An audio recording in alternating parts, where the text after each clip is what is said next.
Një mal i pasur me krom dhe një qytet që nuk do të ekzistonte pa të. Mira njerëz që luftojnë për bukën e gojës, duke jetuar çdo ditë me rrezikun e vdekjes, dhe pasuria e zhvatur nga të pushtetshmit. Këto banorë, a e slenë mbi Floririn edhe jenë shumë fuari.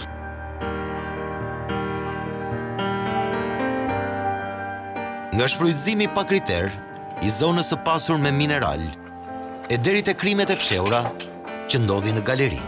Kur e kanë pru kufomën, e kanë lujt gjithë qytetit ri, si të gjën vend që ta hedhin e ta mulojnë si kur s'ka qenë punë fare.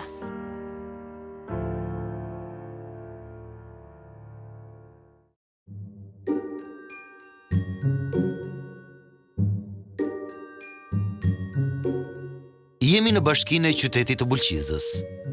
Këta që shihni janë anëtarët e Këshillit, të cilët kontrollojnë jetën politike dhe ekonomike të qytetit të Kromit. Janë 21 burra dhe gra, këshilltar të zgjedhur me votën e popullit. Por ky dokumentar nuk është për Këshillin Bashkiak dhe as për pozicionin e tyre politik. Ky këshill ka një veçori tjetër, pasi tregon më së miri se si është lidhur politika me biznesin.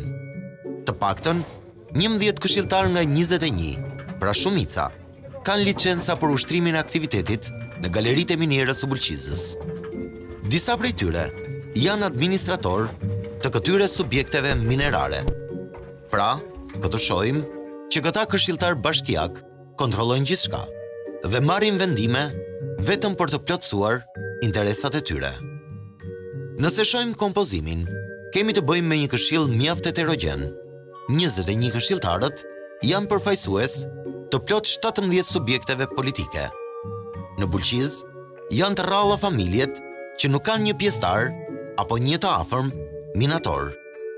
Dhe kur pronarët e tyre kandidojnë për antar të Këshillit Bashkiak, është fare e lehtë të ushtrosh presion për të marrë votën. E gjithë kjo skem e zbardhur nga Top Story flet për një kontroll të pastër të biznesit të Kromit, që gjeneron miliona euro. Mes atyre që kanë shfrytzuar galerinë në minier, është edhe Mufid Duriçi, i cili ka 4 emra të ndryshëm. Përgjatë viteve 2013-2015, ka drejtuar Bashkinë e Bulqizës si përfaqësues i Partisë Socialiste, ndërsa sot është antar i Këshillit Bashkiak. Duriçi është ndër biznesmenët më të mëdhenj të Kromit. Ai pasoi në detyrë Roland Ketën, përfaqësues i Partisë Demokratike, i cili kishte lënë mandatin e kryebashkiakut për të bërë deputet në 2013. Edhe familjarët e Ketës, njësoj si Duriçi, janë të lidhur drejt për drejt në biznesin e Kromit. Vllai i tij, Eduard Keta, është aksioner në të paktën 4 kompani që operojnë në minierën e Bulqizës. Në një prej tyre është aksioner edhe këshilltari Ardian Hida, përfaqësues i Partisë Lëvizja e Legalitetit. Ky i fundit është administrator edhe i kompanisë Klevis Bris, që shfrytëzon disa galeri të tjera. Mes këshilltarëve që ushtrojnë aktivitet në galeritë e Kromit është Rahim Dedja, përfaqësuesi i një force politike të quajtur Partia e të Drejtave të Mohuara. Ai është administrator i kompanisë Brisel dhe kjo kompani rezulton e dyta më e madhja në sektorin e Kromit në Bulqizë për nga prodhimi.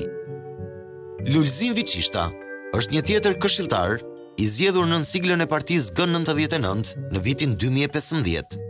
Por, kjo nuk e pengoi të ndërronte partinë në vitin 2017. Ai kandidoi për deputet në partinë Çame të Shpëtimi i Drizit, por nuk arriti të fitonte. Megjithatë, ai sot është këshilltar i Çamve dhe gjithashtu vjen të jetë pronar i disa galerive të Kromit në Bulqizë. Një tjetër emër i njohur në këtë biznes fitimprurës, i cili njëkohësisht është dhe antar i Këshillit, është Edmond Isaku, nënkryetar i degës së Partisë Demokratike në Bulqizë. Ai zotëron 2 kompani për shfrytëzim të mineralit të Kromit. E gjithë kjo mpleksi e interesash shpjegon qartë se përse statusi minatorit mbahet peng.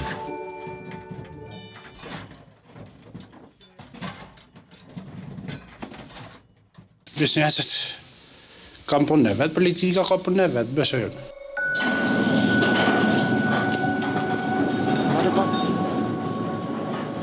Edhe pse të mashtruar, minatorët ende nuk e kanë humbur shpresën për miratimin e statusit që do të sillte të ardhura më të mira financiare, trajtim shëndetësor falas, ulje të moshës së daljes në pension, si dhe rritje pensioni.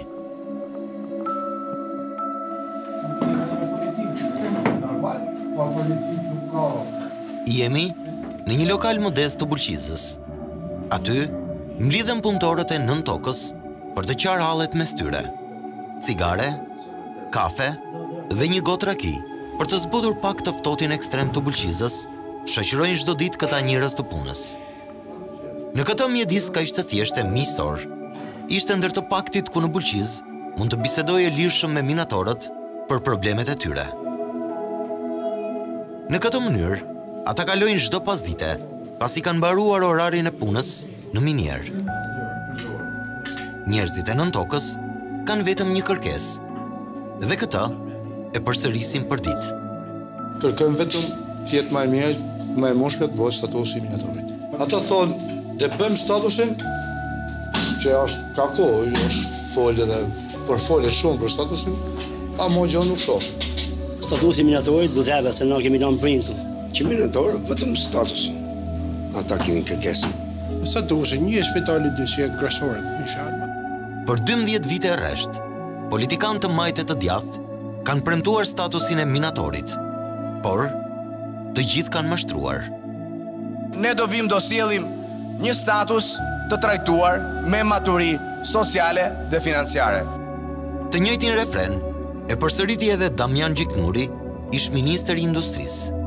Brenda prillit, ne kemi një draft deri diku të dakordsuar, ku adresohen ose tani dalin në pa disa element kryesor të kërkesave tuaja. Viti 2018 iku pa status dhe bashkë me të ikën 2 ministrat e qeverisë. Ky është Agim Mera, një prej minatorëve që morën pjesë në grevën e vitit 2011 në nivelin e 14 të minierës. 8 vite më pas, ai është pensionist. Ka vite që luftojmë për statusin e minatorit dhe askush tona njerëzit vinë premtojnë pasi një gjë nuk kanë bërë për minatorët e Bulqizës. Edhe si Shqipërisë tani. Ne protestojmë për drejtat tona, por na vetë veshin shkurtën nga çdo lloj problemi. 68 vjeçari, njësoj si çdo njeri, mendon se politika gatuan çdo problem në vendin tonë. Me sa mendoj unë, është mungesa e politikanëve shqiptar për ta shuar statusin në vend, se leko sa dush. Agimi, i cili ka punuar për 40 vite nën tokë, ka edhe një thirrje për minatorët. Njerëzit për sa kohë nuk morin fatin situatën ndër vetë, mos pres të azit qetri, as civilitari, as parlamentari, du të azitin vetë. Ndër vite, janë zhvilluar me 10 protesta, por ato janë shuar sa po drejtuesit e sindikatave kanë përfituar nga pazari i radhës. Për ironi, minatorët përfaqësohen nga 5 sindikata, që secila bën pazar me interesa të ndryshme. Dikush nga sindikalistët afrohet me qeverinë, një tjetër me opozitën, të tjerë me biznesin. Si përfundim, asnjë prej tyre nuk është me minatorët. Sindikata në Bulqizë nuk funksionon. Po dhe kanë dhënë sindikas, edhe nga trupi një tjetër. Palë me drejtuesi. Nuk na nuk e ngrenë zonë për punëtorë. Palë për hershëm tradhtu. Edhe për ne i them unë që edhe në qytetarët nuk kanë shumë besim për zgjidhje. Më duket dhe më krijo gjithmonë përshtypja që këto sindikata janë përdorur politikisht. Dhe rasti vetëm, propozimi i Përparimës Paju si deputeti i Bulqizës e djali minatori, nuk u mbështet as nga sindikatat, por nisi si marrëdhënie me ta, por pastaj përfundoi në marrëdhënie bisedash personale, kush është me kë, cila sindikat përfaqëson filan parti ose gjëra të tilla që nuk e ndihmojnë fare procesin. Deputeti i Bulqizës, Përparim Spaiu, është djali një minatori dhe ka depozituar një projekt ligj për statusin e minatorit në kuvend. Unë jam djali i rritur në Bulqizë, e njoh mjaft mirë jetën e minatorëve, pa përmendur Timat që ka punuar për 30 vitesh në minjer. Them që nuk jam në konflikt interesi pasi ai është në moshën mbi 82 vjeçare sot dhe nuk përfiton nga statusi. Ky projekt ligj është depozituar në vitin 2017 dhe për më shumë se një vit mbaj i bllokuar në Sirtar. Vetëm në muajin nëntor të 2018-s, drafti u mor në shqyrtim, por jo për të miratuar. Drafti është një dakordsi mes palësh që unë thjesht e mora dhe kryeva detyrën time, jo vetëm detyrën, po unë kam mundësi ose kisha si deputet të prezantoj ligjin në parlament, kështu që ishte një nga ligjet që unë e kisha detyrim përtej morales që ta paraqisja në parlament edhe akoma ndjeja bis sepse ai draft nuk ka kaluar. Çështja u konceptua si politik, pse një deputet i LSI-s duhet ta bëjë dhe mos ta bëjmë ne, ndërkohë që unë nuk kisha ose nuk kam asnjë mërzi që drafti vitin e kaluar ashtu siç premtoi Partia Socialiste ta kish kaluar. Projekt ligji në fjalë është i njëjtë me statusin e naftatarit, i cili është miratuar nga e njëjta mazhorancë. Ka të bëjë me një pagë minimale sa 2 fishi i pagës minimale të miratuar, që të njëjtën gjë e gjejmë në Gjermani. Ka të bëjë me një pension 130% më të lartë sa pensionet që marrin aktualisht, po ashtu ka të bëjë edhe me trajtime shëndetësore. Dhe pika besoj më kryesore e statusit është ajo e trajtimit të familjes kur familja humbet prindin ose aq më tepër kur është krye familjar. Mazhoranca e rrëzoi projekt ligjin e propozuar nga SPAI-u me arsyetimin se sillte pasoja negative në skemën e pensioneve. Fatura financiare nuk i kalonte më tepër se 5 milion euro në vit. Pas bllokimit, qëndronte lobimi i fuqishëm i biznesmenëve të Kromit. Askush prej tyre nuk ishte interes që t'u jepte minatorëve atë që u takon.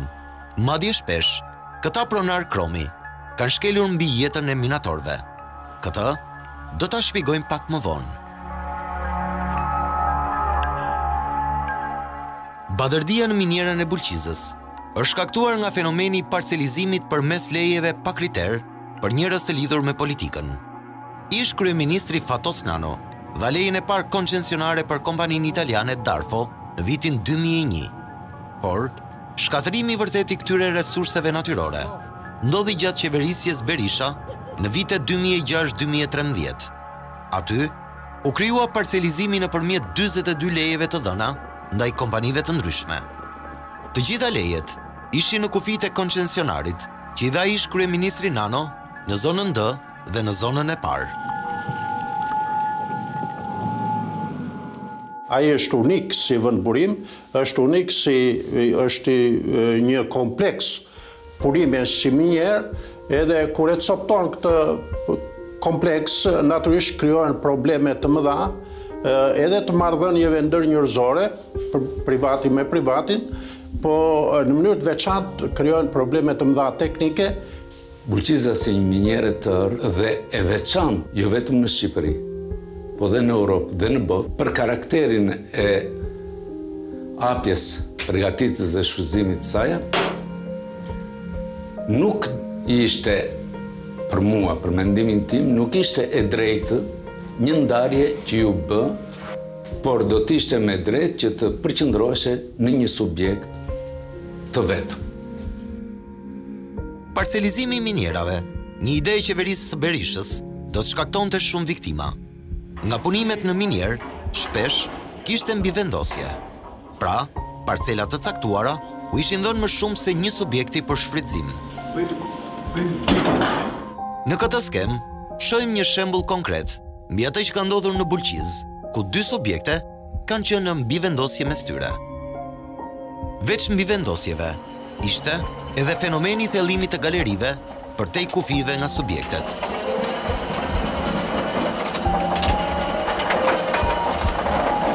Duke qenë në këto situata, atje mund të krijohen konflikte, edhe për arsye të marrëdhënieve të vetë njerëzve me njëri tjetri, por në mënyrë të veçantë krijohen situata dramatike në ekuilibrat e shkëmbit në tokë. Një seri atentatesh me vrasje të porositura janë kryer përgjatë këtyre viteve mes biznesmenëve të Kromit. E fundit në radhë është vrasja e biznesmenit 35 vjeçar, Gjinika, në prill të vitit 2014. Ai vritet me breshëri Kallashnikovi, pranurës së Tapizës në Fushkruj, së bashku me mikun e tij, Fabio Xhunga, teksa udhtonin me një motor. Nika njihej i forti i zonës dhe dyshoi për disa vrasje për konfliktet në biznesin e Kromit.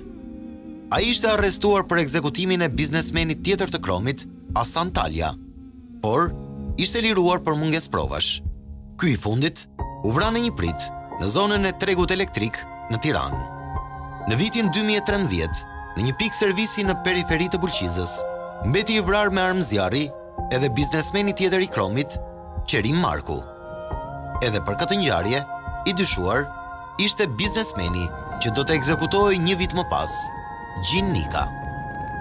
Po në vitin 2013, në muajin prill, në Bulqiz do të vritej biznesmeni 40 vjeçar, Shefqet Sheu, ndërsa do të plagosej vllai i tij, Vehap Sheu. Ata ushtronin aktivitetin e tyre në zonën D të minierës.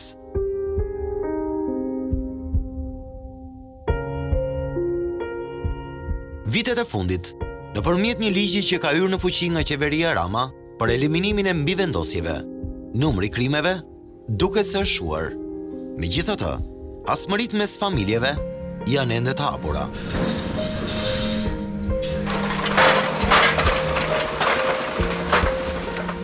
Sot, në Bulqiz, operojnë 36 subjekte, pa llogaritur këtu edhe nën kontraktorët. Një pjesë e mire atyre që kontrollojnë këto biznese janë pikërisht disa prej emrave të politikës që zbuluam në fillim të dokumentarit. Operatori më i madh është Alp Krom, që bleu 100% aksionet e koncesionarit që firmosi Fatos Nano. Kjo kompani shfrytëzon një hapësirë prej 3500 km². Në zonën jugore dhe në zonën qendrore, Alp Krom ka pajtuar nën kontraktor.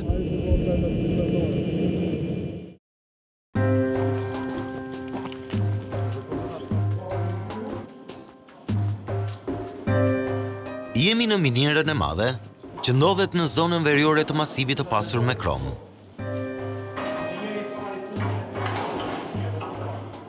Kjo minier funksionon me nivele që shkojnë vertikalisht deri në 1450 metër nën sipërfaqen e tokës.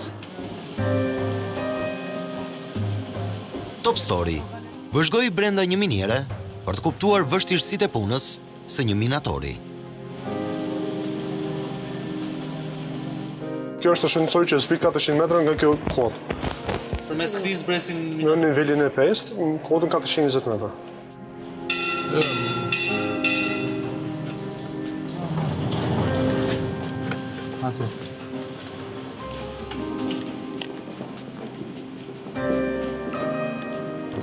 Kjo është horizonti nivelit 5 dhe kjo është horizonti që lidh pusin 3 me pusin 8 dhe është horizont transporti që lëvizin punonësit edhe minerali.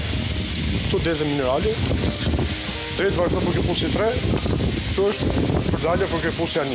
Kjo është ka rrymë të vazhdueshme, është 300 kV dhe shërben për vendin lëvizjen e elektrovozit. Këto ujrat janë ujra nën toksor, që dalin nga shpimet e sondës, që ka bo sonda ke profili -59 janë 2 dhoma sonde. Edhe në shpimet që sillin ujë. I gjithë ujtë i me pompa nga niveli 5 të silin. Për të arritur në frontet e gërmimit të mineralit, duhet shkuar shumë më poshtë, pasi nivelet e sipërme janë shfrytzuar ndër vite.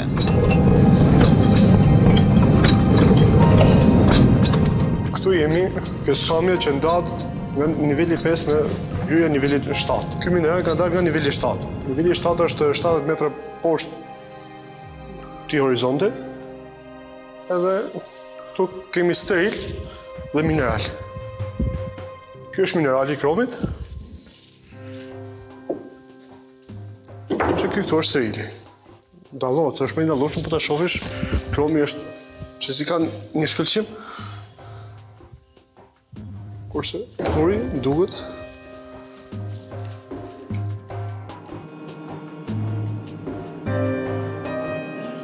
Kjo është salla që komandon ashensorët e minierës. Këtu, vëmendja është maksimale, pasi një gabim mund t'i kushtoj jetën minatorëve.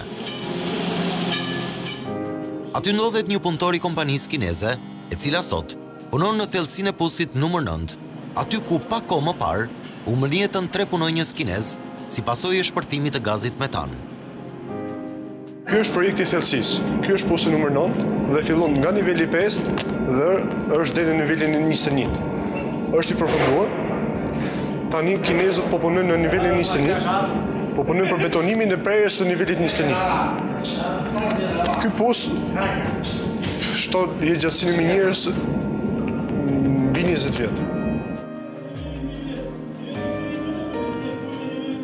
Teksa vjojmë rrugëtimin tonë për galeri, në njërën prej tyre, hasim 2 ekspertët amerikanë të sigurisë në miniera, Dave Turcotte dhe David Lauriski. Misioni tyre është vlerësimi kushteve të sigurisë teknike. Why we're here is to look at the mine, to assess the safety in the mine, to see if there's opportunity for the mine to improve in safety, to bring some of our knowledge. Part of that process is that we go to different areas in the mine. We look at how they're managing safety. We look at the conditions, for example, the roof or the wall or the walkways. We look at electrical apparatus. We look at a lot of different things to see how well they're practicing safety or using best safety practices.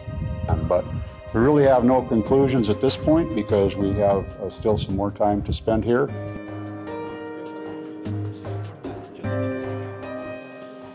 Sot, shqetësimi i madh është grabitja që po bëhet ndaj një pasurie të madhe publike, siç është vendburimi i kromit në Bulqiz. Parcelizimi i minierës nga të fortët e zonës dhe njerëzit e lidhur me pushtetin ka sjell disa probleme të rënda. Brenda këtij mali të mbuluar nga bora, fshihen miliona tonelata krom. Ky masiv, në brendësi, është një labirint i vërtet me galeri që deportojnë horizontalisht dhe vertikalisht.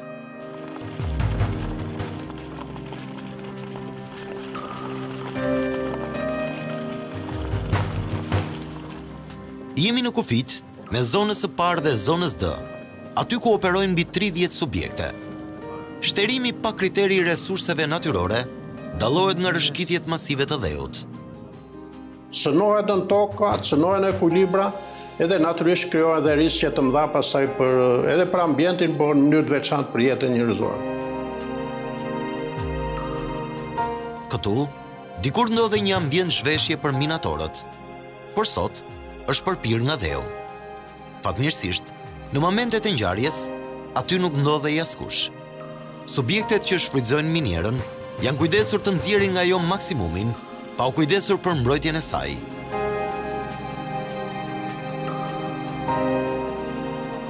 Asnjë qindark nuk është shpenzuar për rehabilitimin e një miniere të shteruar nga kromi. Janë disa celiqe, ne i thomi kolona, që janë lënë sepse teknikisht nuk duheshin marrë në kohën e zhvillimit të minierës. Mund të merren më mbrapa, domethënë siç është situata tani në kohën e shuarjes së minierës, po duke qenë në duar të ndryshme, ato krijojnë probleme edhe brenda sektorit, po edhe në sektor ndryshëm krijojnë probleme të mëdha teknike. Ky lloj shfrytëzimi sjell riske të mëdha. Njëri prej tyre lidhet me nxjerrjen e ujrave nën-toksore nga galeri drejt sipërfaqes.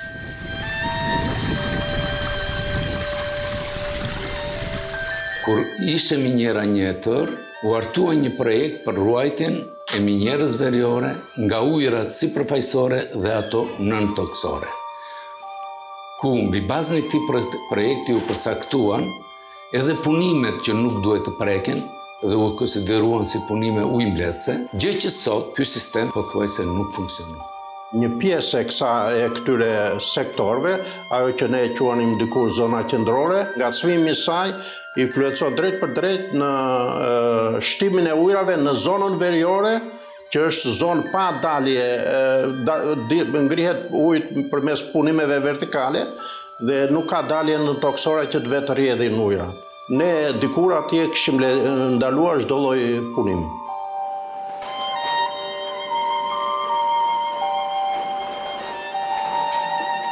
Shumica e subjekteve që kryejnë aktivitet minerar në Bulqiz bazohen tek marrja e mbetjeve teknologjike, sepse janë në zona brenda të cilave shfrytëzimi ka mbaruar me vite të shkuara. Duke mos shfrytëzuar trupa minerare, por mbetje teknologjike, sot janë në rrezik ekuilibrat natyror. Shkëmbin bëhen të paqëndrueshëm dhe rreziku për shembje është i lartë.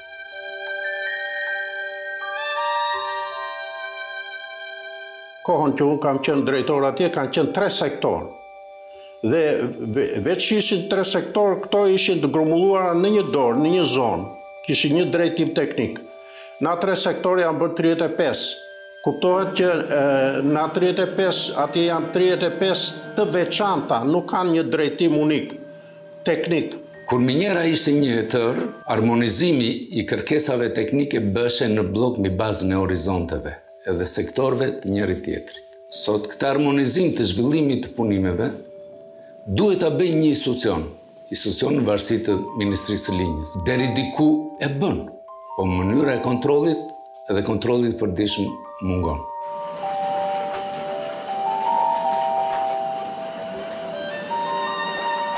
Agjencia Kombëtare e Burimeve Natyrore konfirmon për Top Story se nga 35 subjekte, vetëm koncesionari Alpkrom operon në trupa minerar. 2 prej kompanive kryen aktivitetin mes trupave minerare dhe mbetjeve teknologjike, ndërsa 32 të tjera kryen aktivitet vetëm në mbetje teknologjike. Teknikisht, metoda e marrjes së rezervave që njihen si humbje teknologjike dhe shërbejnë si struktura sigurie është e njohur. Por kjo ndodh në rastet kur miniera mbyllet në mënyrë përfundimtare dhe aty nuk ka subjekte të tjera që operojnë, të cilat mund të vijnë në rrezik.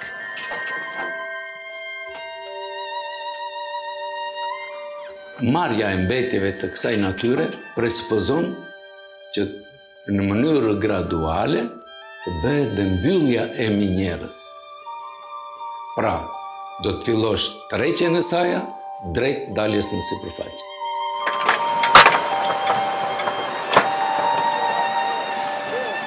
Ky nuk është rasti i minierës së Bulqizës, e cila pretendohet që të ketë të paktën edhe 2 dekada jetë.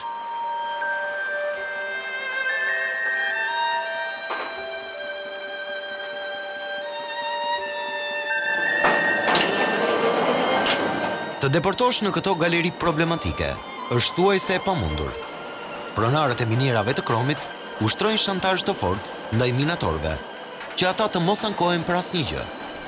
I gjithë abuzimi nëpër galeri, në radhë të parë, është një rrezik i madh për 3204 minatorët që punojnë aty. Jashtë kamerës së Top Story, minatorët ankohen për kushtet e punës, por nuk ndodh e njëjta gjë kur i interviston. Në përgjithësi, në Bulqiz ka ndodhur shumë raste. Varet ke profili i punës si punojnë punëtorët. Me po duke pasë se s'ka rrugëzidhje tjetër, e kemi pranuar vetë që të punojmë nën tokë. Kushtet e punës gjithmonë duhen përmirësu, po jo se janë keq. Ka më mirë. Kompanitë nuk marrin masa si duhet. Për se vlerëse njëri si më hajt thot, në futën të rënë, edhe hajt sot dali Kromi, dali kjo. Po ndojmë minjerë, se s'kemi qa me bënë që tjetër. Rrezikun e kemi çdo moment. Sipas të dhënave zyrtare, nga viti 2008 janë aksidentuar të paktën 221 minator, 34 prej të cilëve kanë humbur jetën. Referuar dokumentave të Inspektoriatit të Punës, thuajse në të gjitha aksidentet, shkak bëhet moszbatimi i rregullave të sigurimit teknik. Por, në këtë punë të vështirë, shpesh është bërë pazar edhe me jetën e minatorëve. Top Story ka siguruar proces verbalet e 5 aksidenteve me vdekje të ndodhura në vitet 2017-2018. Në të gjitha rastet, Autoriteti Kombëtar për Sigurinë në Miniera, paradoksalisht, bën fajtor viktimat. Le t'i marrim me radhë këto proces verbale për të kuptuar fajin e viktimave dhe pafajësinë e biznesmenëve të Kromit. Në datë 15 nëntor të vitit 2017, në një galeri në zonën D, në shfrytëzim nga kompania Brisel, ndodh një aksident me vdekje kumb jetën 27 vjeçari Eduard Dama. Në raportin e Aksem, thuhet se viktima është zënë poshtë nga një masiv shkëmbor. Fajin e ka marrë me vete në varr, pasi sipas raportit, ai ka shkelur në një zonë të ndaluar në kundërshtim me urdhërin e punës. Siç treguam në fillim të dokumentarit, kjo kompani ka pronar antarin e Këshillit Bashkiak, Rahim Dedja, përfaqësues i Partisë të Drejtave të Mohuara. Në 19 mars të vitit 2018, ndodh një aksident me vdekje, ku humb jetën minatori 68 vjeçar Enver Koçi. Aksidenti ndodhi në galeri numër 34 në zonën D, e cila shfrytëzohej nga kompania Alblea. Në proces verbalin e Autoritetit Kombëtar për Sigurinë në Miniera, thuhet se minatori ka humbur jetën pasi duke ndezur fitilin e dinamitit të fundit, kanë shpërthyer ata që kishte ndezur më herët. Pra, fajin e ka marrë viktima, që nuk është larguar në kohë. Por, në mënyrë absurde, inspektorët nuk kanë analizuar një detaj të rëndësishëm. Viktima ishte 68 vjeç dhe duhet të kishte dalë me kohë në pension. Kalojmë tek proces verbali tjetër. Në 12 prill të vitit 2018, në vend burimin Shkallë Mucek, aksidentohet për vdekje minatori 58 vjeçar Petrit Milkurti. Ai punonte për subjektin Dema Patin me administrator Edmond Isakun, aktualisht antar i Këshillit në Bashkinë e Bulqizës dhe nën kryetari degës së Partisë Demokratike. Babai 4 fëmijëve shërbente si armator, pra vendoste lëndët plasëse në frontin e punës, nga ku do të nxirrej minerali. Ai ka nisur ndezjen e fitilave njëra pas tjetrës. Shpërthimi i ka marrë jetën në vend. Autoriteti Kombëtar për Sigurinë në Miniera thot se fajtor ishte viktima, pasi nuk u largua në kohë pas ndezjes së fitilave. 2 ditë më vonë, në 14 prill 2018, humb jetën 38 vjeçari Agjelos Shahini, babai i 2 fëmijëve. Ai punonte si zjarrmëtar në galerinë 41, që shfrytëzohej nga kompania Aris Nivelet. Sipas Autoritetit Kombëtar për Sigurinë në Miniera, punëtorët kanë qenë të pajisur me mjetet mbrojtëse.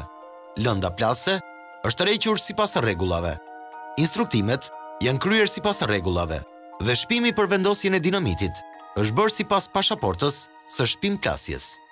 Por, si konkluzion, edhe kësaj ere, viktima është larguar me vonesë pasi ka ndezur fitilet e lëndës plasëse. Pra, asnjë përgjegjësi për kompaninë. Aksem bën me dije për Top Story se pas aksidenteve me vdekje është ndaluar përdorimi i fitilve zjarrpërcjellës për minat. Në 11 maj të 2018-s, në galeri numër 58 të kompanisë Valteri Grand, vritet nga shpërthimi minave Medi Hidri, babai 5 fëmijëve. Sipas proces verbalit, viktima kishte marrë urdhrin për përgatitjen e minave në nënkatin e 2 të galerisë. Por, sipas Aksem, minatori 62 vjeçar kishte shkuar në nënkatin e 4, për të cilin ishte marrë urdhër të mos shkelej pasi kishte rrezik. Aty, minatori ishte zënë poshtë nga një masiv shkëmbor. Sipas Autoritetit Kombëtar për Sigurinë në Miniera, 62 vjeçari ka shkelur urdhërin e punës.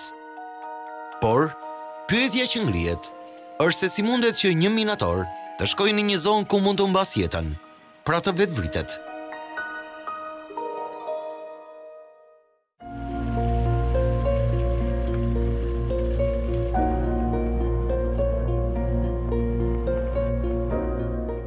Si shtreguan përmes dokumenteve ekskluzive, viktimat kanë marrë mbi vete edhe peshën e fajit nga këta inspektor të shtetit.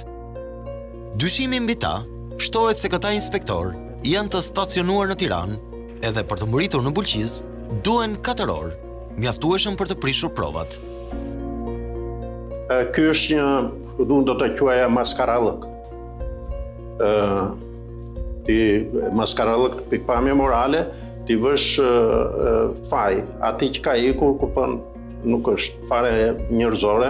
Faj ka ai që drejton, faj ka ai që merr parat fitimet. Por, kjo nuk është më e keqja që mund të ndodhë në galeritë e Bulqizës. Një pjesë e mirë e aksidenteve nuk raportohen fare dhe punëtorët nuk flasin. Mbulohen në disa raste. Janë kompani shumë të rrezikshme. Ndodhin aksidente nuk i tregojnë, i mbulojnë. Nuk e dim atë, nuk e dim.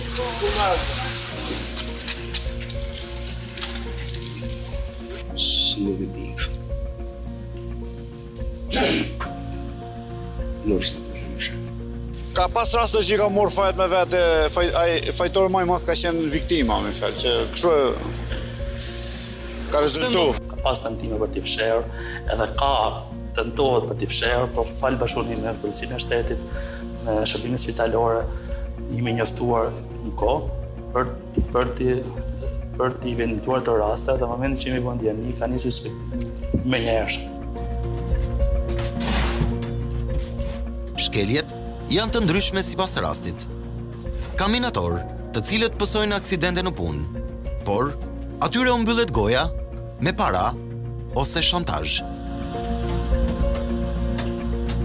Tentohet, ka raste, kryesisht janë aksidente të lehta që tentohet në bashkëpunim me të dëmtuarin, na raportohet se që janë dëmtuar në banesë, por ne si inspektorat i punës kemi nisur inspektimet dhe kemi marrë kontakte me punonjësit e tjerë, kemi informuar për këtë dhe kanë marrë masën e subjekteve për mos raportim brenda 24 orëve.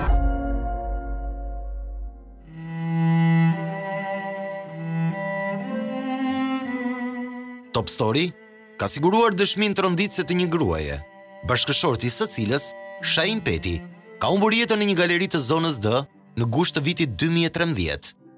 Kjo ngjarje mbetet ende e pasbardhur. Për familjen time ka qenë të merr, sepse unë nis për punë turrit dytë, dhe kur në orën 6:30 që morën vesh, ai kishte qenë vrarë në 2 që kishte shku, po në orën 6:30 kur e morën vesh, ne shkum ke spitali se thoshën jo ka vrarë kamën, jo kështu ashtu, kur shkum ne kishte marrur gjithçka. Familja u njoftua shumë vonë, pasi po përgatitej skenari për të hedhur trupin jashtë minierës, në mënyrë që të mos trajtohej si aksident në galeri. Kjo është e gjitha, se nuk dështë që të dale si aksident, të bile kur e kanë marrë, që e kanë marrë vesh se është vra, pika e parë kanë desh me e marrë si ku fom me hedhë, si ku fom në rrugë. Një shok i vllajt tim ka marrë atë në telefon dhe i ka thënë kështu ta vra vëndri, se ka besu për momentin. Jo, ka thënë vëndri ta vra për shif se nuk e di që a dun me bo, se s'do kur su ndale, se ka frikën e vetë. Skenari ishte pothuaj horror. Mjeti, me trupin e pajet të viktimës 32 vjeçar, është parë të qarkulloj jashtë zonës së minierës përpara se ngjarja të raportohej. Kur e kam pru kufomën, e kanë lujë gjithë qyteti të ri, si të gjën vend që ta hedhin e ta mulojnë se kur s'ka qenë punë fare. Gjdukin kufomën. Margarita tregon se në familjen e saj mbërriti edhe një person, përfaqësues i kompanisë ku punonte i ndjeri. Ai u ka kërkuar që të mbyllin gojën dhe ka lënë një shumë parash prej 1.5 milion lekësh. Kryesori ka thënë mos e zeni emrin tim fare.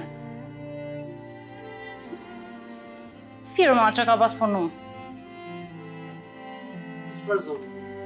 Në zonë do. Margarita e di se kush është pronari i galerisë, por frika për fëmijët e ka bërë të heshtë.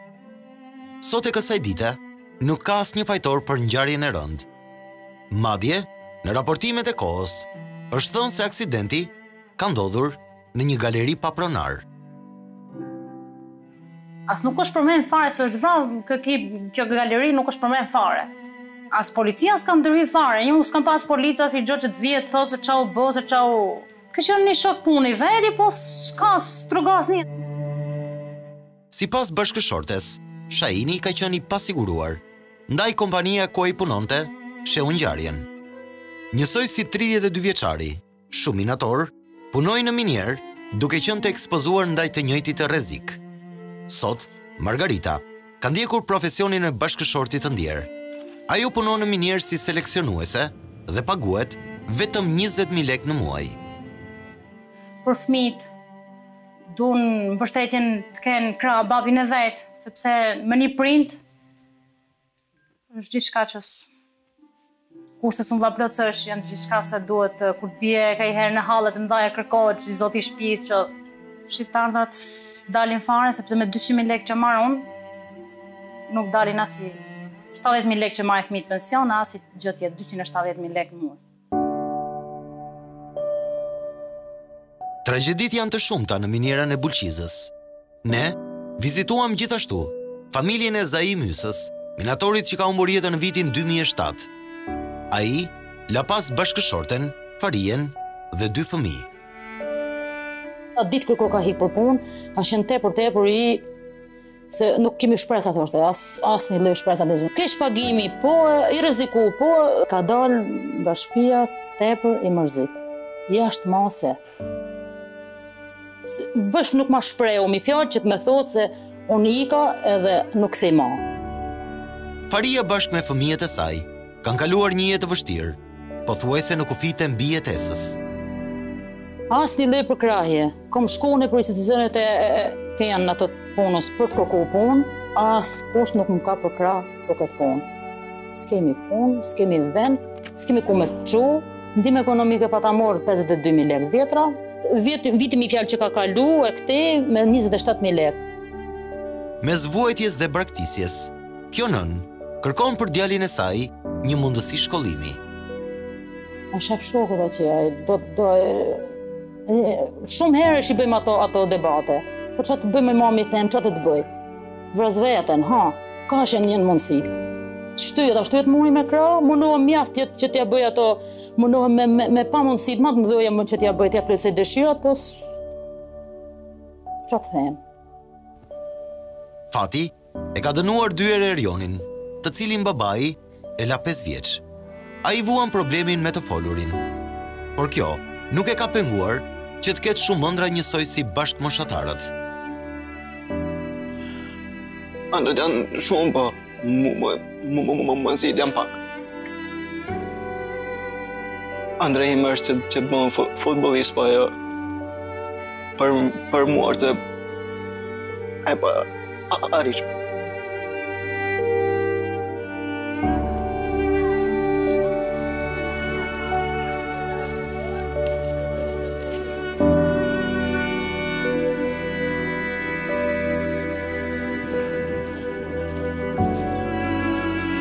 Bulqiza është një qytet me rreth 10.000 banor.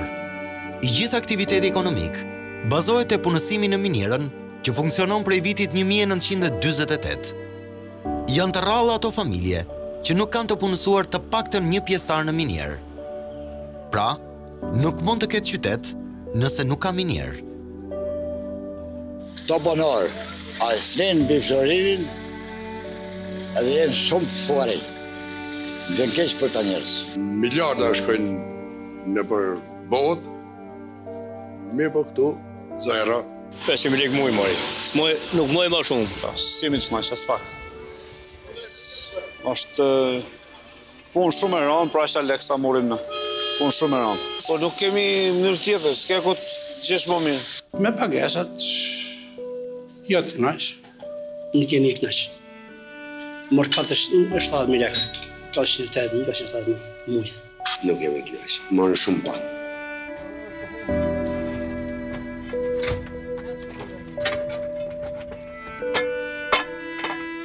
Në shumicën e galerive, puna e minatorëve matet me normë. Mesatarisht, një punëtor nxjerr 5 vagona gjatë një turni me 8 ton mineral. Nëse marrim çmimin aktual në bursë, që është rreth $200 për ton, një minator nxjerr në turn deri në $1.600, por ai paguhet vetëm me 2.000 lekë në ditë.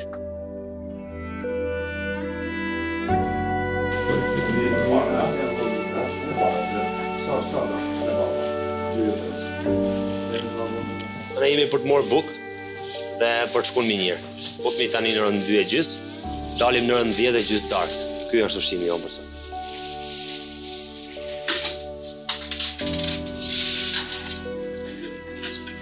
Na e s'marë, edhe dashim shtoshe mije, kështu thomine. Me bukë e pa bukë ta shkajtë në punë, me rrezik të madh, pa siguri. Për familjet që nuk kanë minator, jetesa është edhe më e vështirë, pasi kjo zonë nuk të sjell thuajse asnjë mundësi punësimi.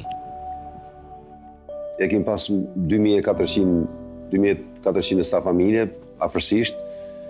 Pastaj me skemën e re ne ram përfituan, pra u kualifikuan në skemën ndryshe ekonomike rreth 1100 familje. Aktualisht janë në përmirësim pak a shumë ndoshta edhe të kësaj skeme, ka shkuar ke 1300-1350. Qarkullimi financiar në Bulqiz vjen vetëm nga pagat e minatorëve. Miliardat që nxirren nga Kromi nuk i sjellin asnjë të ardhur këtij qyteti. Bashkia e Bulqizës nuk përfiton nga renta minerare, por merr vetëm disa taksa mjedisi të papërfillshme nga subjektet tregtare. Për vitin 2018, ku qenë një vit që ka pas edhe pak ngjecje në shitjen e mineralit Kromit, që ka pas nga konjunkturat botërore, ka pas një rënje të shitjeve. Ne si bashki kemi përfituar gati ke një 16 deri në 18 milion lekë të reja për gjithë vitin 2018. Ata që nuk kanë një punë fikse, përpiqen të nxjerrin bukën e gojës duke gërmuar në stoqet e mbetjeve të Kromit jashtë galerive. Në këtë proces, angazhohen gra e fëmijë, duke vënë shpeshherë jetën në rrezik. Kryesisht, kjo ndodh gjatë periudhës së pranverës deri në vjesht, por varfëria ka shkuar në palc. Edhe tani, në këtë kohë dimri të ashpër, shihen gra që mbledhin Krom. Sipas të dhënave të Aksem, në zona të tilla të palincensuara, ka ndodhur 6 aksidente me vdekje mes viteve 2008-2013. Kromi që nxirret në mënyrë informale, blihet me çmime mjaft të ulta nga subjektet tregtare, që më pas e çojnë për eksport. Nëse deri tani kemi folur për kushtet e punës, varfërinë, minatorët dhe politikanët që zotrojnë miniera, ka edhe një shqetësim më të madh. Bëhet fjalë për zhvlerësimin e Kromit nga pronarët e minierave. Kjo bëhet për të ulur sa më pak rentën, një taks që derdhet në buxhetin e shtetit.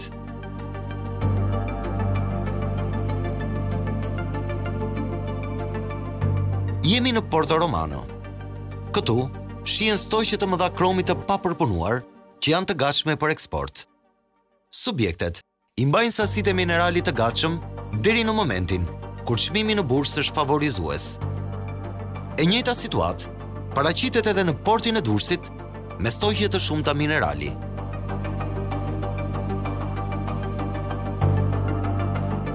Nëse i gjithë ky Krom do të sillej në këtë fabrikë përpunimi, atëherë vlera e këtij minerali do të tetëfishohej.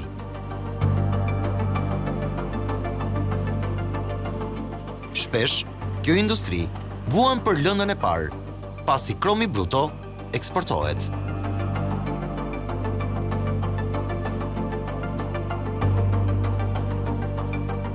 Pra, duket e njëjta skem si me naftën bruto.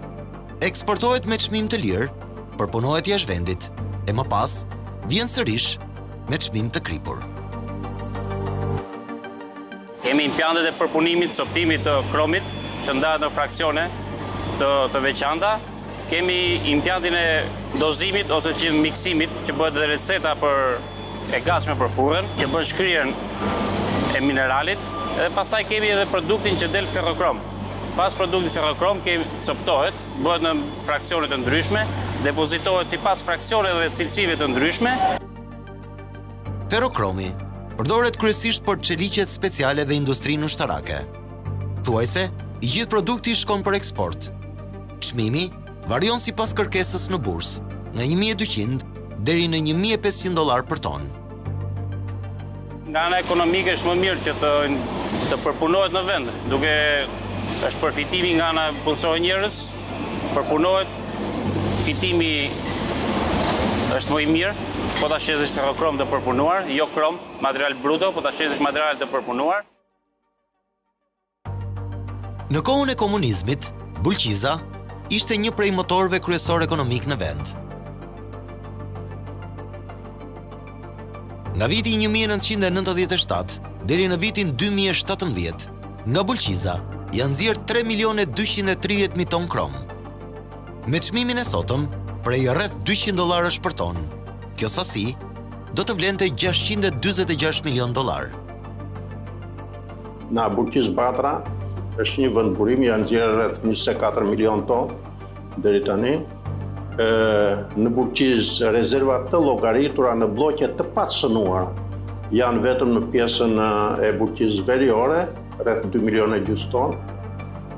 Kurse pjesa tjetër janë rezerva që nuk llogariten edhe kanë të bëjnë me mbetjet dritare tektonike, siç i thoshim ne dikur, mbetje teknologjike që janë brenda shëmbjeve ose kolona të ndryshme që janë lënë për efekte sipër. Aktualisht me bilancin e rezervave që ka miniera veriore Bulqizës, jetëgjatësia e saj do të jetë mbi 20 vjet. Minerali ka ikur jashtë Shqipërisë, i pavlerësuar siç duhet.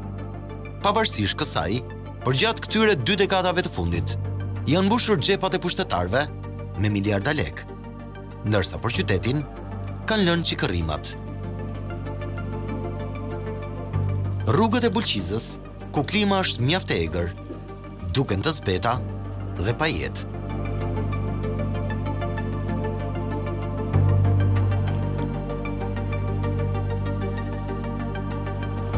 Aktivitetet kulturore dhe sociale janë thjesht kujtime të së shkuarës, ndërsa jeta në këtë qytet ndalet sapo niste e rrësohet.